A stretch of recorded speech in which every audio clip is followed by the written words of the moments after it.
Welcome to the Generation Kids Daily Devo podcast, where we move from wonder to worship, looking for God at work in the world around us, ready to ask the tough questions and discover what His Word has to say to us. Today's episode is titled, Choose Wisely, and it comes from me, Casey Taylor.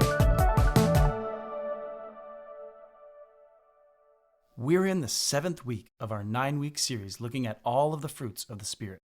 And so far we've covered love, joy, peace, patience, kindness, and goodness. And this week's fruit of the Spirit is faithfulness. Faithfulness is something that many people today have a hard time with because there are so many choices and so many options available to us. I can't tell. At the heart of faithfulness is the idea of loyalty and trust. When you are faithful, you hold fast to something, whether it's a person, an idea, some allegiance you have, which is just a fancy way of saying commitment, or most importantly, to God.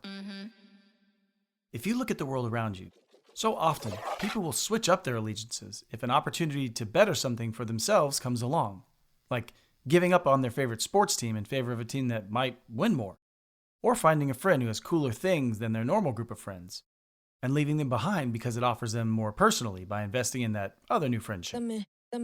Faithfulness should be something that Christians demonstrate at all times to the Lord. Meaning, when something or someone comes along that would try and get you to switch your loyalty or to change your behavior from God's ways, the Spirit would help you to resist out of a faithful heart towards God. No way. This is what we mean when we talk about the fruit of faithfulness, a trust, loyalty, and steadfast belief in action that shows your commitment to God, His ways, and letting that loyalty to God guide your behaviors. So with that, let's get into today's Daily Devo as we look at faithfulness.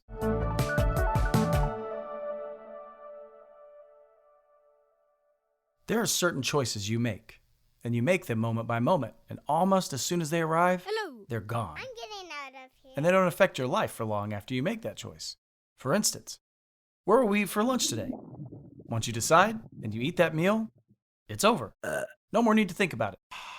Unless it makes you sick, or unless the after effects of that meal causes other people to have to think about it because of its effect on you in their presence. But typically, that's a quick choice without a lot of long-term consequences on your life. Another one of those types of choices would be what you'll wear today. What you wear today, you probably won't wear tomorrow.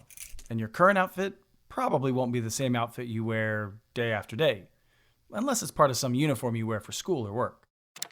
Then there are other choices and decisions that you make and they stick with you, which include some non-important choices like who your favorite sports teams are, or do you go over and under with your toilet paper roll, or even who is your favorite member of the Ninja Turtles, to the extremely important choices that will always stick with you, like what exactly do you believe about God, and who will you choose to be your spouse one day? All of these choices come with a level of loyalty baked into them. I still have the same favorite baseball team that I've cheered for since I was 4 years old. I will never have another favorite team, even if I like players on other teams. They are my team, and that won't change. So even though it's not an important choice in the grand scheme of my life, it is a choice that I have made, to which I have shown extreme loyalty. Or to tie it to today's fruit of the Spirit, I have been faithful to the Rangers in my love and support of them. Even when they lose, and they have lost a lot in my life, I don't turn my back on them. Donatello, he is still my favorite Ninja Turtle, because when I was a kid, I always thought he was the most relatable to me. He was a kid just like me, and he didn't have any sharp weapons or nunchucks. He was a ninja with a skill that could easily translate to a broom, a bat, or anything stick-like. And as a baseball player, I thought, all right, that's my guy. As silly and as pointless as it is, he'll always be my favorite. I'm faithful in my choice of him being my favorite Ninja Turtle. Oh, and also, I'm an over-the-top TP man. Thank you very much. Always have been, always will be. But above those trivial choices, and even above the big choices, like who you'll marry someday, there is one choice that will and should shape everything about you, and that is what you believe about God. Who do you think He is? What do you think He wants from you? Will you live your life in such a way that you offer to Him what He desires in exchange for His promised rewards? This choice is a choice about faithfulness, because what you truly believe, not just what you say you believe, but what makes its way into your actions will prove whether or not you will be found faithful when Christ returns again. Paul wrote a letter to the Romans to remind them of what their choice would mean, what faithfulness would look like when he said, I appeal to you, therefore, brothers, by the mercies of God, to present your bodies as a living sacrifice, holy and acceptable to God, which is your spiritual act of worship. Romans 12:1.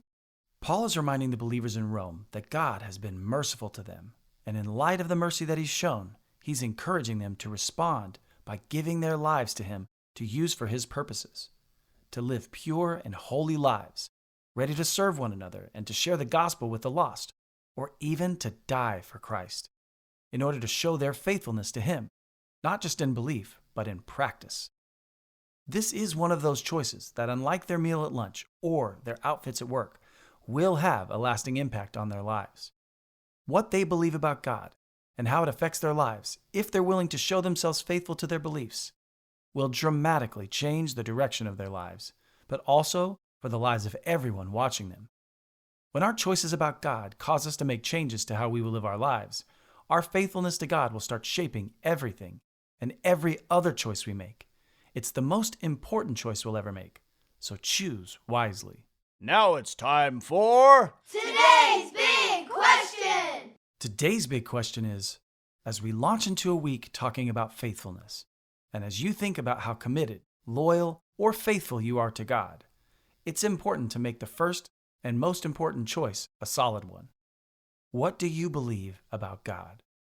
What do you think He wants from you? Are you willing to live your life showing that you're committed to giving Him what He wants in exchange for all He has to offer you? When you have a good answer for these questions, faithfulness will flow through you, inviting others to see what was worth you laying down your life for. Or should I say, who? Thanks for listening to the Generation Kids Daily Devo podcast. If you want to keep in touch with us on all our social media platforms, check out the links in the description.